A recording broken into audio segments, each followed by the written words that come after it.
Hey, fellow traveler, welcome to Third Eye Awakening. This is a podcast all about spiritual and psychic awakening, where we talk about things like the shift from 3D to 5D consciousness, the nature of time, space, the universe, the multiverse, multidimensionality, starseeds, the Akashic records, all the things.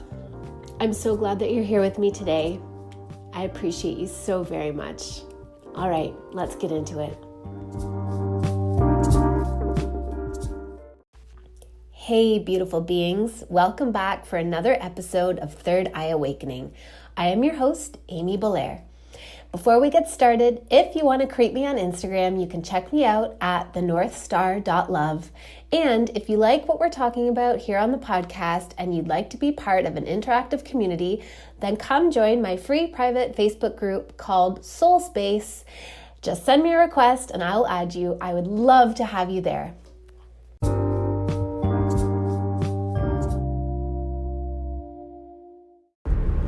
Well, here I am, an entire week late with my next podcast episode. I apologize, you guys. I started and quit so many episodes last week, but I just couldn't seem to articulate myself in any kind of way that I felt like was valuable to anyone else to listen to. And it just, nothing felt like the right message. I recorded entire episodes, but when I would listen back to them, they just were not getting the information across that I was intending to get across, and they just didn't feel right. Plus, Kieran and Alex are home with me all the time right now, and so I have very limited time and personal space to record these episodes on occasions when it's not noisy and stuff and I'm not going to get interrupted. So those are my reasons, and thank you for loving me anyways. I hope you guys are all holding up. I'm sure you're in your own weird situations with the ongoing quarantine and social segregation we're experiencing. I have something super exciting to announce. I am so excited and pumped about it. Okay, I have this new program that I am finally ready to launch called Magic Awakening. And it is a program that is channeled, it really truly is, to help you discover, awaken, and activate your own magic. And when I say magic, I don't mean that in like a little like, aw, that's magic kind of way. I mean like you are a magic being. You have abilities that if you don't already know that you're magic, then you just don't realize that you have those abilities, but you have them. I promise. I swear. And I would be so honored to help support you in discovering, awakening, and activating those abilities. This is something, I mean, you can probably hear it in my voice. I'm so passionate about it.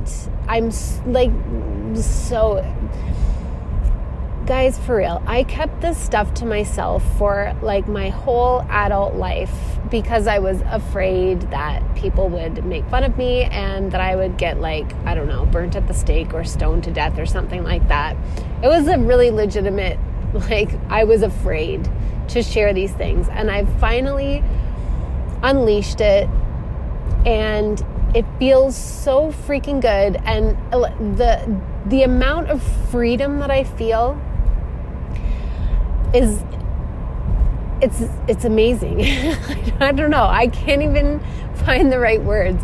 It is amazing, and I just want other people to feel that too.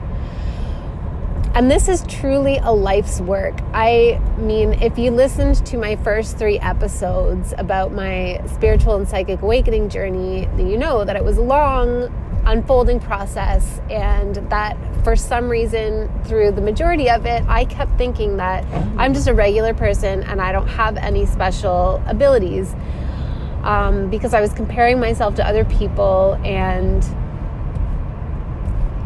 also just because like they were just me, right? It's just me, and I'm,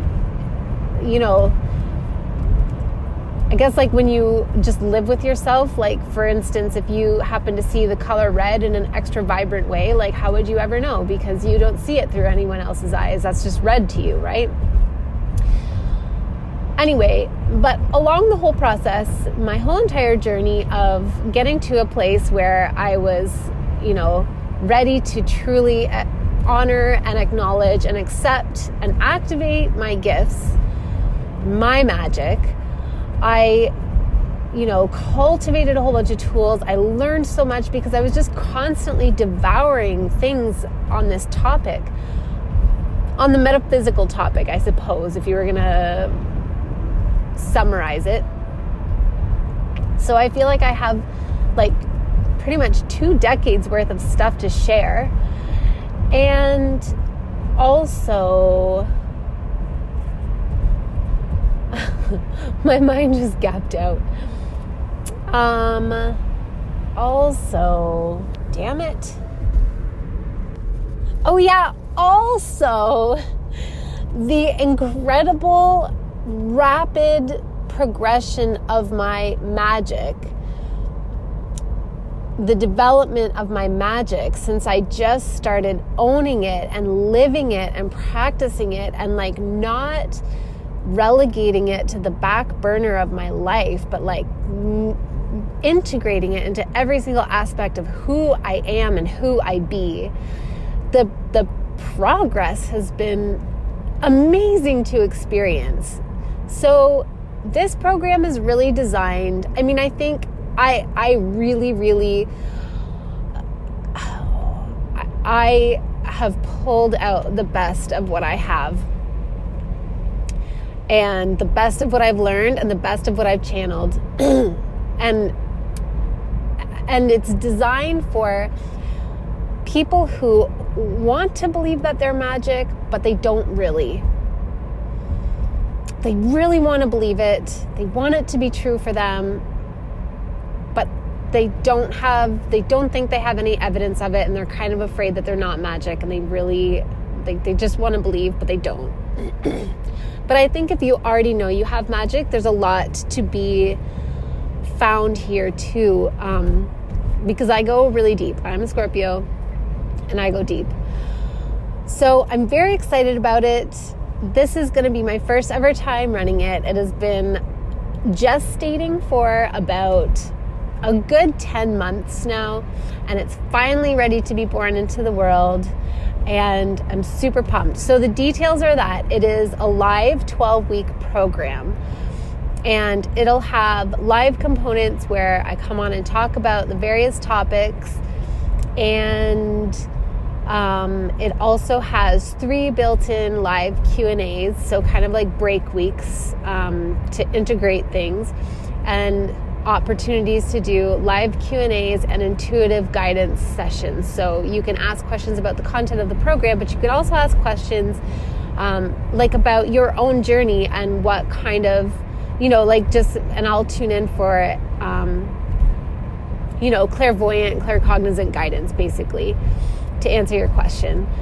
And it also includes a whole bunch of practical, actionable exercises to develop your magic, as well as guided meditations and journal prompts. And it is a very rich, I don't even want to call it a program. It is a journey. It's a journey.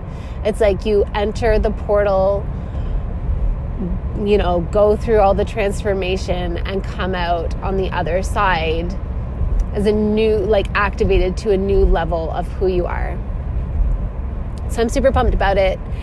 And If you are interested in more information, then please just send me a message in the usual places.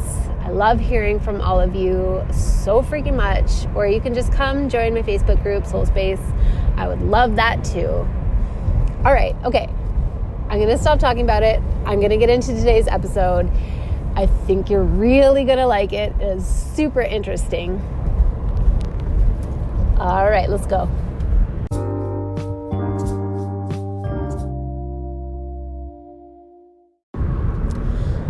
Guys, I have been doing wild readings lately. They have been so freaking beautiful and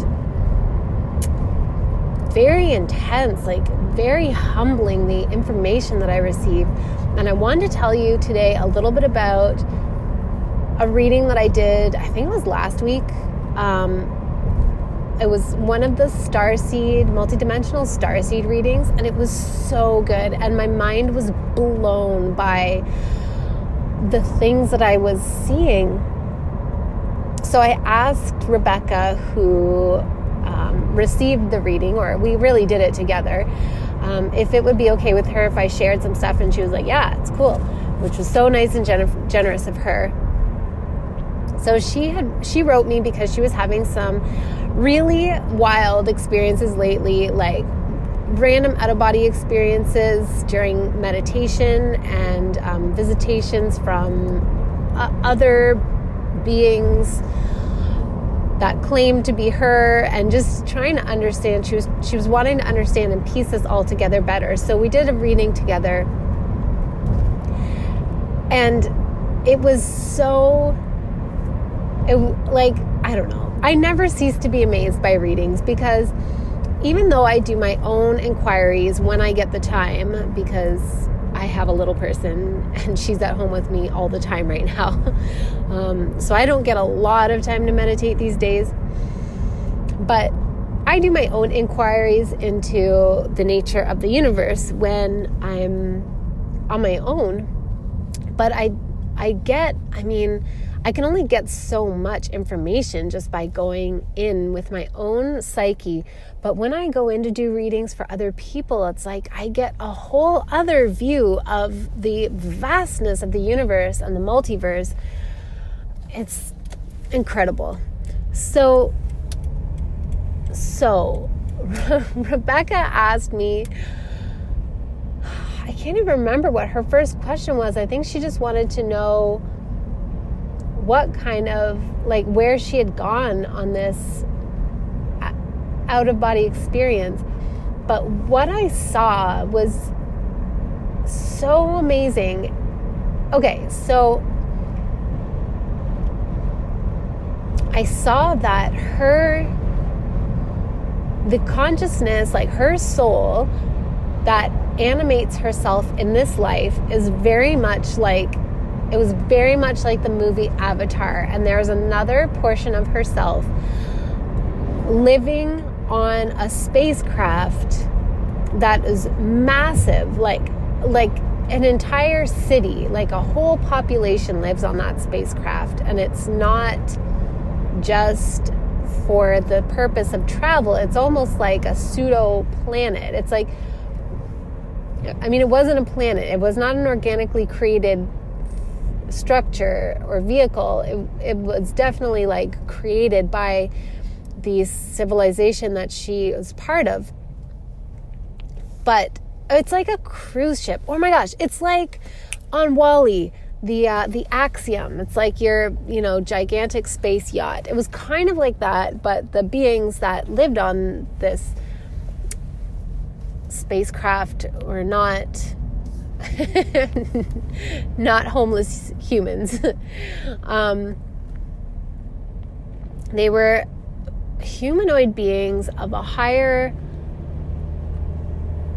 dimensional existence. It felt like somewhere between the 6th and the 9th dimension.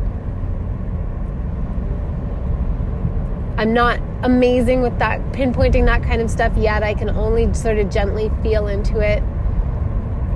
But that being that she is on that spacecraft is existing right now, simultaneously right now, and is a male being, a male energy, humanoid male energy, and he is like, he has an avatar, a whole bunch of human avatars on Earth that are Rebecca. But the difference between Avatar and like the movie Avatar and this, what I was seeing is that like she doesn't have to go to sleep in one body or the other to, like, she can be in both at the same time. And that her self on the spacecraft has awareness of the experiences of Rebecca, although they are compartmentalized because he's having his own actual life. And herself as Rebecca is starting to have an awareness of him on the spacecraft. And I don't know what his name is, and that actually never came up in the reading, so I don't know what to call him. But anyway, so I hope I don't make it confusing, but when I say him, that's who I'm referring to. And not only that, but it kind of looked like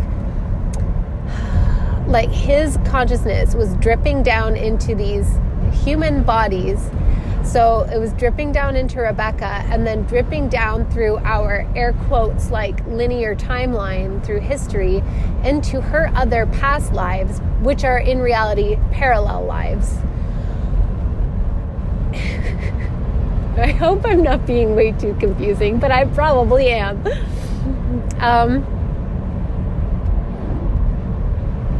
Yeah. Okay, I was driving and it was loud, so I had to pull over. Okay, so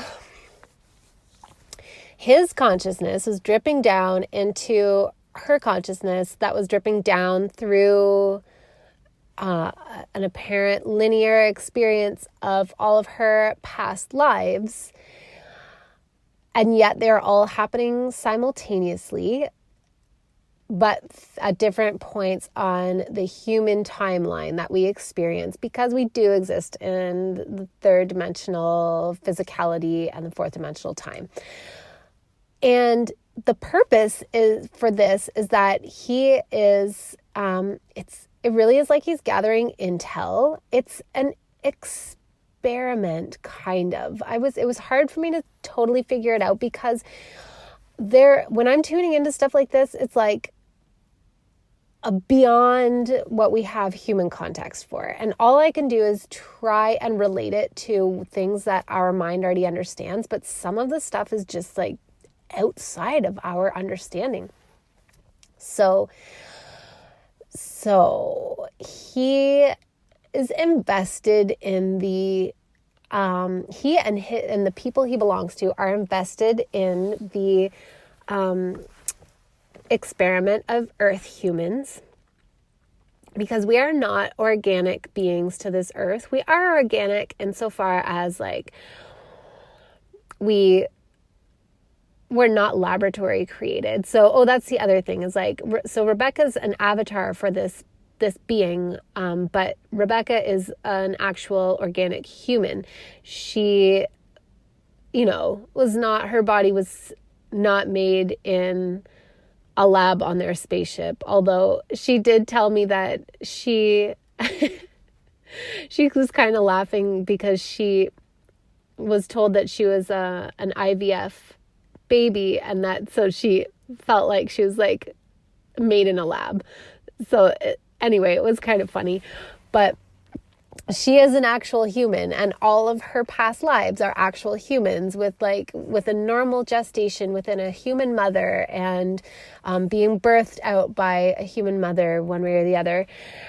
And so it's different from the movie Avatar, but it was really like his consciousness is experiencing things through Rebecca's human body.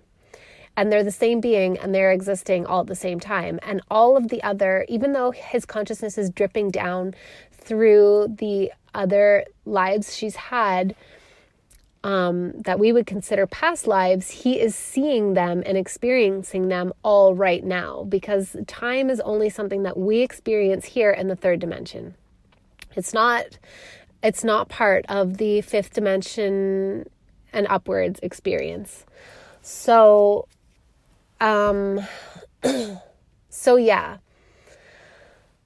Where was I going with this? Okay, so human beings are hybrids. We are hybrids of a whole bunch of different humanoid races. We were created by another extraterrestrial group. I really resonate with the creation story of the Anunnaki or the Elohim or Elohim.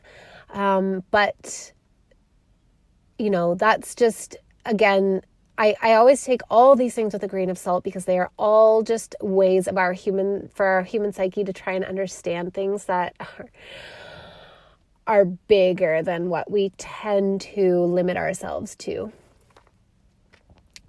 But regardless of whether you believe in the Anunnaki story or not, the information that I've received is that we are not evolved purely organically on our own without any interference from life forms on this planet.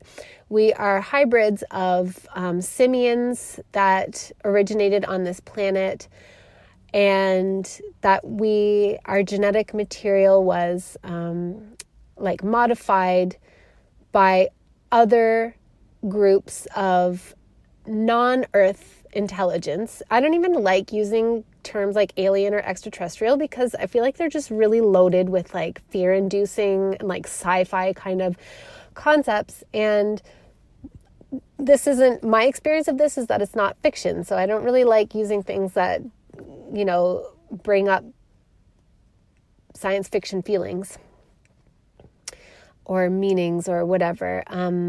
They're humanoid, intelligent life forms, other expressions of consciousness that exist in higher dimensions and also exist on planets and star systems apart from Earth. So that's what I'm talking about. And Earth is an incredible, rich, beautiful planet on so many levels, and different beings who are at different points in their evolution and their dimensional frequency of existence then become sort of creators and are interested in creating new forms of life, as well as they create planets and star systems and stuff like that, the higher up in the dimensional scale we get. So we were created by a whole bunch of different groups. At this point, we are a mixed frickin' bag for legitimately real. There are so many different genetic components from other groups of beings on other planets and star systems. And Rebecca and all of her past life iterations are from this particular group. So this group, I could not find a name for them in my existing bank of names, and no particular sound came through, but I don't think we really explored it very deeply. There were a whole bunch of other interesting questions to go into.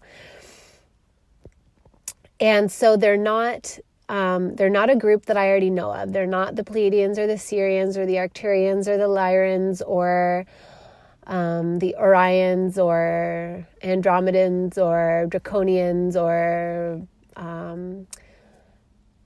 Telosians or whatever, all those things that I already have a name for. It wasn't one of those. This was a different group from somewhere else that we don't hear more commonly.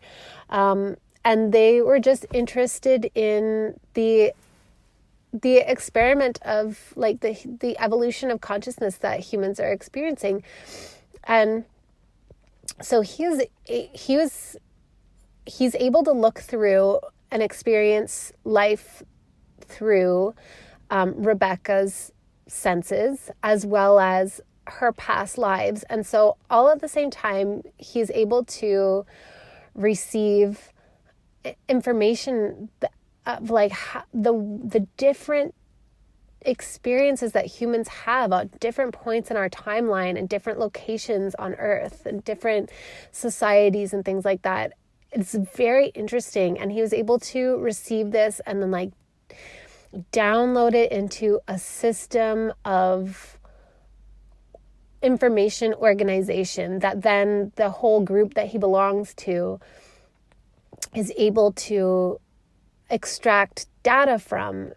And all of that, it sounds kind of like cold, like information and data and experiment, but it's not. It wasn't like that. There was no like nefarious or malevolent intent behind it. It was not a callous thing where they like don't care about us. Like they care, but they also are not bleeding hearts about us, I guess. Like it's just a matter of curiosity. It's like something that they have access to that they're able to do. That's like the next level of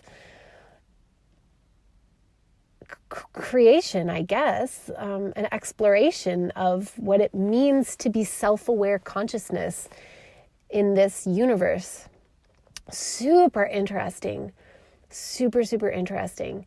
And something else that I sort of received, another piece of information I received from this reading was that the fifth dimension, which I already knew, is the dimension where the heart and like love really comes in. So third dimension creation that we are learning about, third, fourth, fifth, is the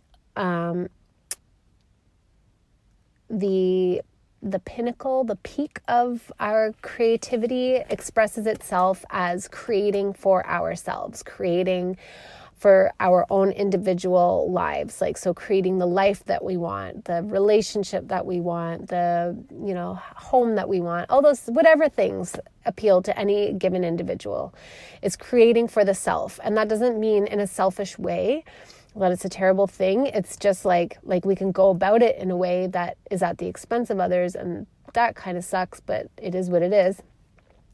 But it's more like that's just the level of creation that third dimensional consciousness is at. And then when you transition fully into fifth dimensional consciousness, you enter into a bandwidth from like, it feels like fifth, sixth, seventh, where you are creating for the group, where there's like a level of unity consciousness, and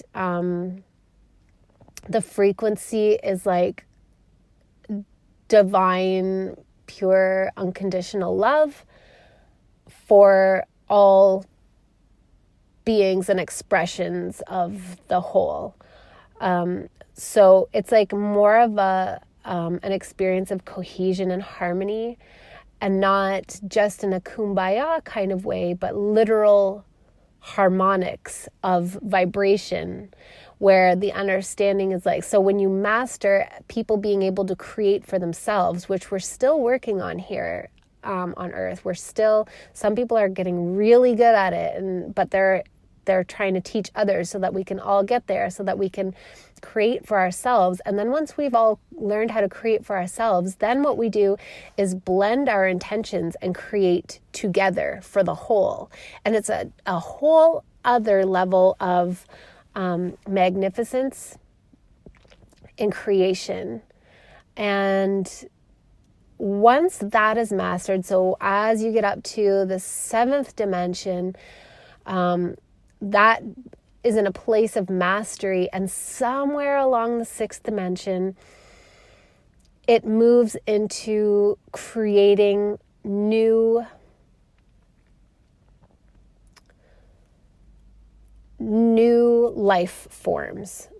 And so from what I can feel, between the sixth and the ninth dimension, it's creating new, all those other steps have been mastered. So it's like creating new forms of life, where we then become creators in our own right, and we create other beings, other planets and environments and things like that. And there are people incarnated on Earth right now who have that ability already, and they do it like when they're traveling. Like they can't, from their human selves, they don't do it because third dimensional rules just don't allow for that. But they are actually existing in higher dimensions, and they know it, and they know how to do things like that. I will try and look up the YouTube channel of a little boy who does this kind of stuff that I found last year. My friend Nancy showed it to me. It's really freaking cool. Anyhow, that's the understanding that I have so far. I've also been like at night, the last couple nights with this Libra full moon, I have been receiving intense downloads about the different dimensions. And right now I'm grappling with this, like the detailed information about the 6th and 7th dimensions. And once I have figured that stuff out, you can bet that I will do a podcast episode to share what I have found, because it's super interesting. But that's what I came to understand through this reading was that the 5th through 7th dimension, like especially as you get into the 5th, is like a cohesion of creating together. And then once the creation together has been mastered, then it is creating new groups of intelligence and new environments, and setting that evolution into motion, that then we get to sort of watch and observe how things evolve from that vantage point. So we lived through it, and now we're instigating new forms of consciousness and observing how evolution takes place, but from a higher degree of self-awareness and self-mastery. And that's what Rebecca's soul is doing from this spacecraft. That's the whole purpose of being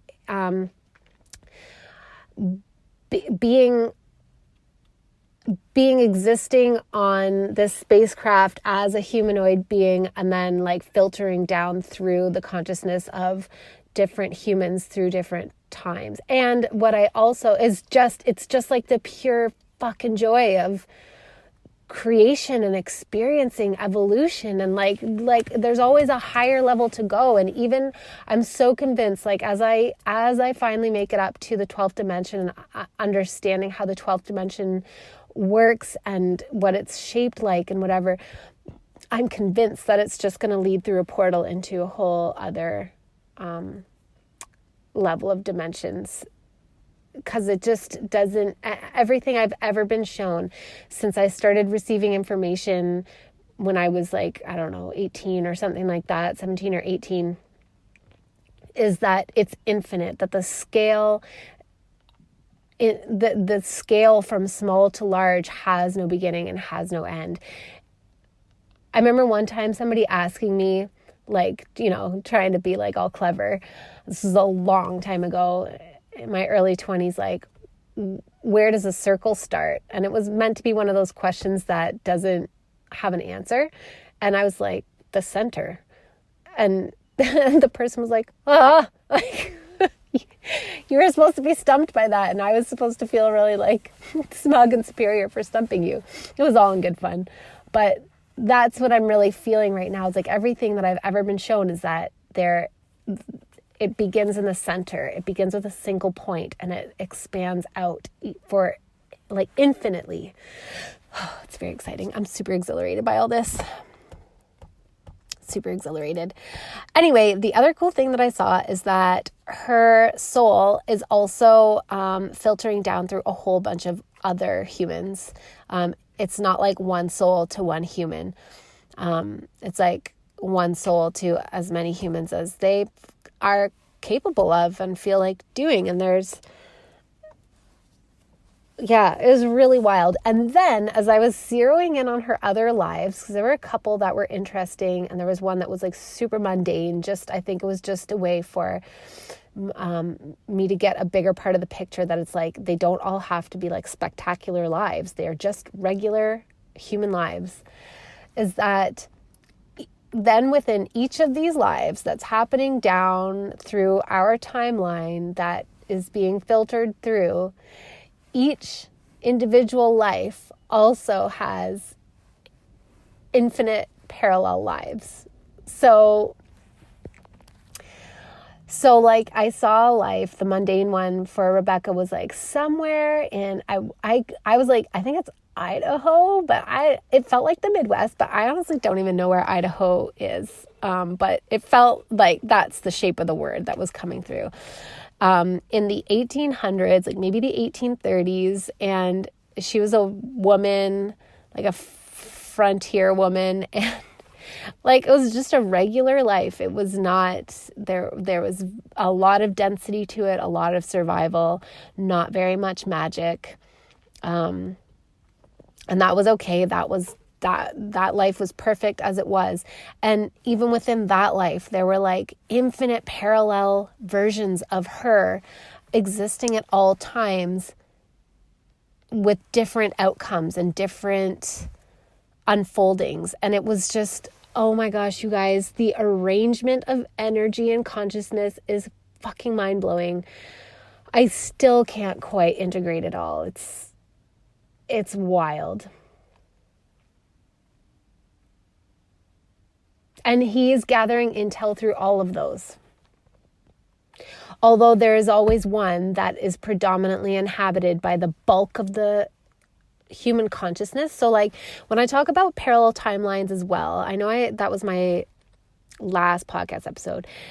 When I talk about parallel timelines, we all have these different timelines. I'm not sure if I was really clear about this in the last episode. So right now, as Amy, I have infinite parallel versions of Amy who are living out different versions of the possibilities that were available to me in this life based on these circumstances. And whenever I make a choice, it branches off. And some of them loop back to each other because the choice was such a small fluctuation that it doesn't really like create an entire new trajectory, like very distinct from other ones. But bigger choices result in bigger, like more defined alternate trajectories. And so those all exist, and they are real potentials. And when you have deja vus, sometimes it's that you have already lived this out before, because your consciousness is moving ahead, and energy always moves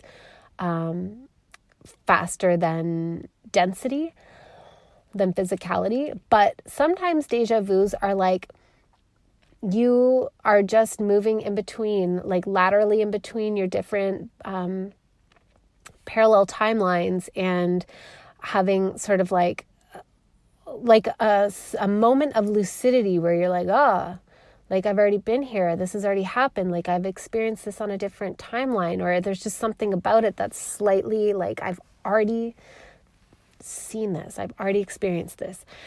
Anyway, so all of these different Amy's exist, but there is always one where the bulk of my consciousness exists there. So, I mean, that's obviously here.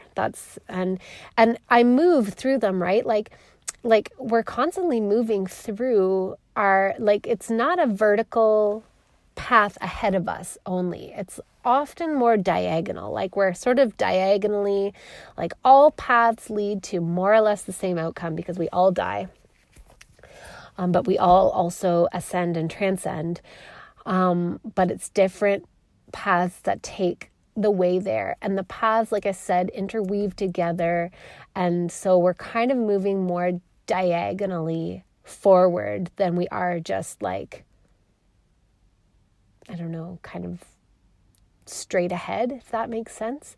So this parallel timeline is a big divergence from the one that I was on at this time last year. So I've skipped timelines, but I brought the bulk of my consciousness into this timeline. And that timeline is still playing itself out. It still exists.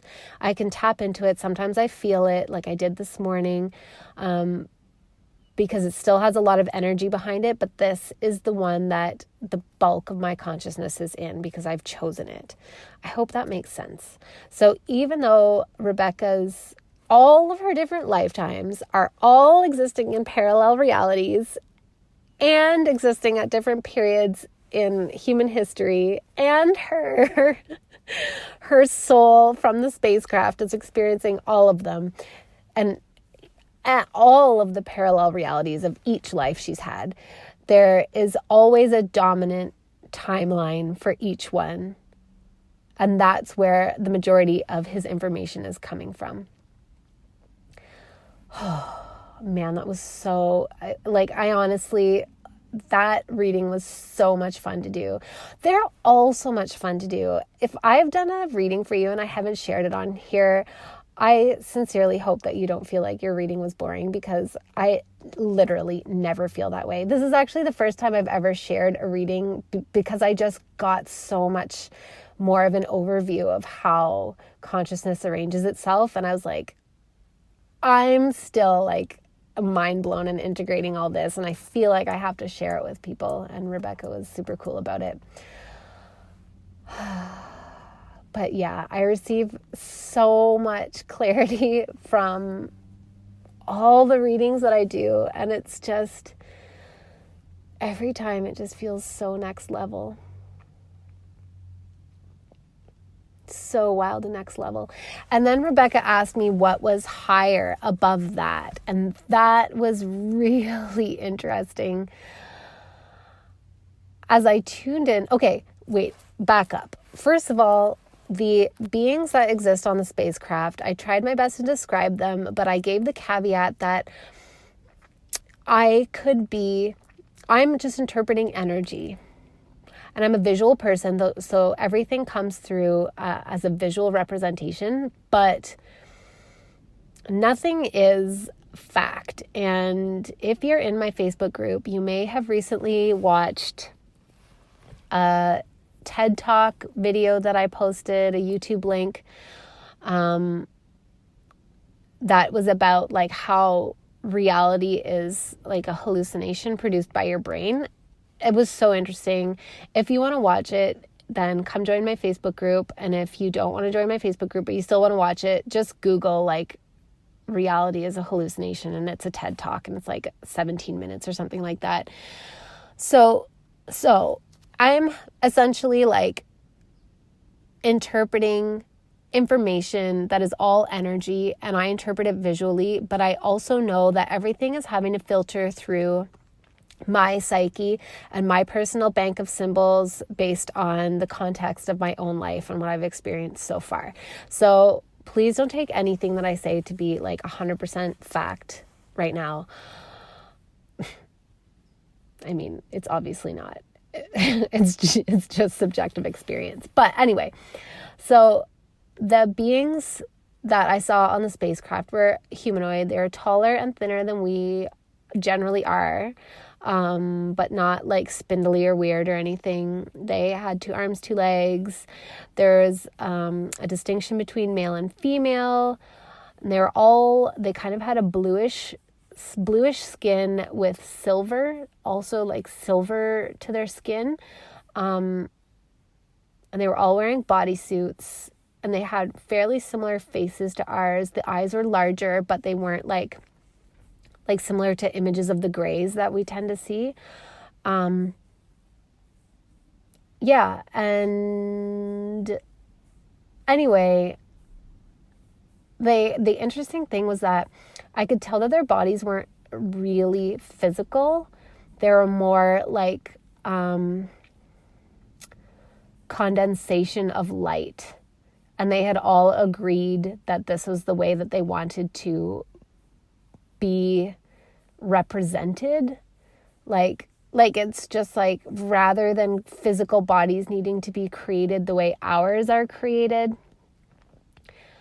theirs are directed, it's like consciousness directs energy to condense and into a certain form. So it's kind of like if you imagine like forming a body out of clay. It's a little bit like that, only the clay is not clay, it's light.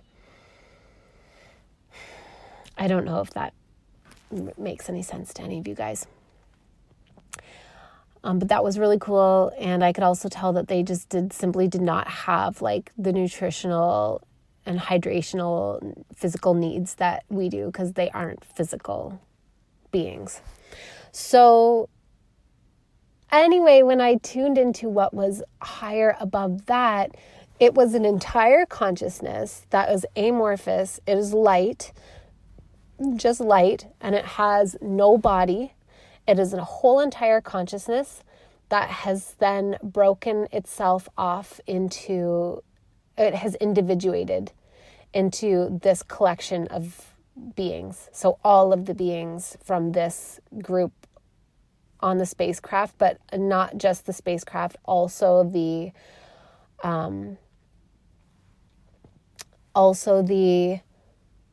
like the whole society, or like race, if you will, that this being that is Rebecca belongs to. So it's like then when you go the next higher level up in creation, it's like one being creating an entire race from it, just from itself, its consciousness. So that was very cool as well. And then the other thing that I saw, and then I think from there I will maybe leave it be, because I am sitting in a hot car now and I have to go in and hang out with my kid, my oldest kid. The other thing that I saw is that this being that is Rebecca on the spacecraft is not only invested in or interested in the humans that they have seeded on Earth, they have also seeded other planets with human creations. So Rebecca also traveled laterally into a city where her soul also exists simultaneously, like on another planet in a whole other part of this galaxy. It felt like completely unbeknownst to humans. So yeah, I'm going to pause it there for now because I also really have to go pee. But anyway, I will probably be back because I'm a long-winded kind of person, in case you hadn't noticed. Oh, okay. The last thing that I almost forgot to add is that also the really cool thing about why Rebecca is experiencing this degree of awakening and activation of her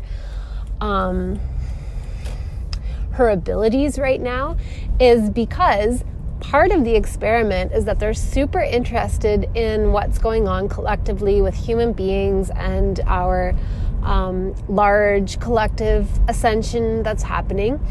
And from their perspective, from his perspective, he wants to see how much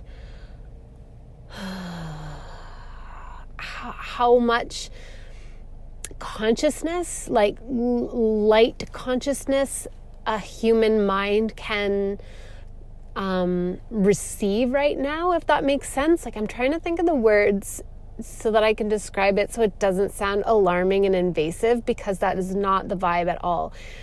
It's like he is opening and activating the channels that lead into Rebecca's crown so that she can receive more of his essence than the other incarnations she's had, especially like that really mundane Midwestern United States frontier woman life. Like, that one didn't have very much of his consciousness at all. It was very, very, very, very 3D. And so from Rebecca's perspective, it's like erratic and it's kind of happening sometimes and happening like, and other times there's like lulls in between and whatever. And I explained like he does not experience time. He has no awareness of her time experience. He's not recording or like he can't appreciate the subtleties, the subtle degrees of her experience. Or he just is not interested in that minutia. It's different than that. But that she, like, he's not trying to, be too invasive of her ability to contain, like, consciousness. He just wants to see, like, how much of the channel being open can one of his earth humans, receive right now, I guess is the way to put it. And it was really interesting to look at their bodies versus human bodies, compare like his body compared to her frontier woman body. For example, his body is the aura is very visible. Like you can just really see, or I could just really see that the light had condensed itself into a body shape, but that every cell was literally light. He was luminous, absolutely luminous, and all of those beings were luminous. And yet our bodies are like the frontier woman's body, the aura was very difficult to see because there was so much density. It's not to say that our physical bodies aren't light. It's just that the light is dimmed by the slowness of the vibration. The vibration, in order to produce physical density, it's vibrating relatively slow compared to other vibrations of non-physical things. And so our bodies, the more 3D we are, the less light they emit, but they still emit light. But it's also a lot harder for us to see that light as well, because our senses are not, we just don't have all of our channels open to receive that information. We cannot detect those subtleties as easily.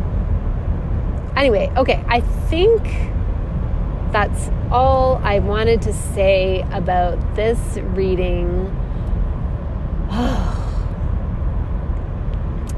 I really love doing readings, in case you can't tell.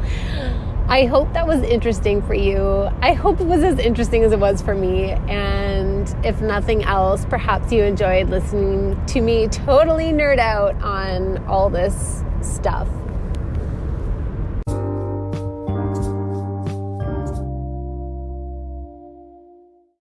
So it's the next day, and I'm just listening back right before I publish this, and there are two things that I want to say. The first one is that one of the things that makes me the most excited about this is that I could feel during the reading that just because this is the way that it is working for Rebecca's soul doesn't mean this is the way that it works for all souls everywhere. That this is just one possibility of infinite expressions of consciousness. And so not to take this and apply it to your soul automatically. If you hear it and it totally resonates as the truth with you, then it probably means that your soul is expressing itself similarly. But if you hear it and it doesn't really resonate and you're trying to apply it to yourself, just know that your soul probably has a completely different way of experiencing conscious expression. And yeah, that the universe is so much bigger than we can realize, so much bigger. And the second thing that I just want to clarify is, as I was listening back and I was talking about the part where, you know, in 3D, we're mastering creation for self. And I said that sometimes we create for self and it's not selfish, but sometimes it's at the expense of others. And then I said, like, that kind of sucks, but it is what it is. Oh my gosh, what I meant, that sounds so insensitive, but what I actually meant is like 3D be 3D, I guess, meaning like it's a value judgment to say that it sucks. And in fact, it's just a way that, again, consciousness is expressing itself. And even though it's hard for us to understand sometimes, it's neither good nor bad. It has no meaning. It's neutral. But I wasn't saying it to be flippant about what it feels like to be, you know, used to have somebody create something for themselves at your expense. So I didn't mean to be as flippant as I sounded. I just meant that we're in 3D and that's how it works here sometimes. Anyway, okay, I'm truly done and I'm being interrupted by an adorable little star being. So have a great day.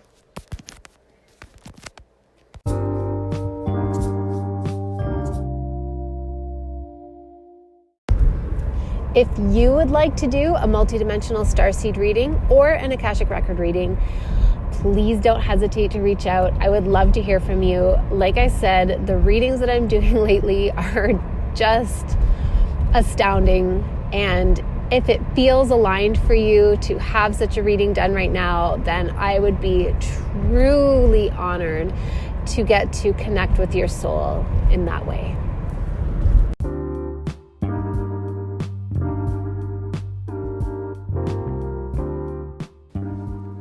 Thank you so much for being here with me through this episode. You are beautiful, magical, and powerful. You are so appreciated. Please don't forget to rate, review, subscribe, and share. And I hope to catch you on the next episode.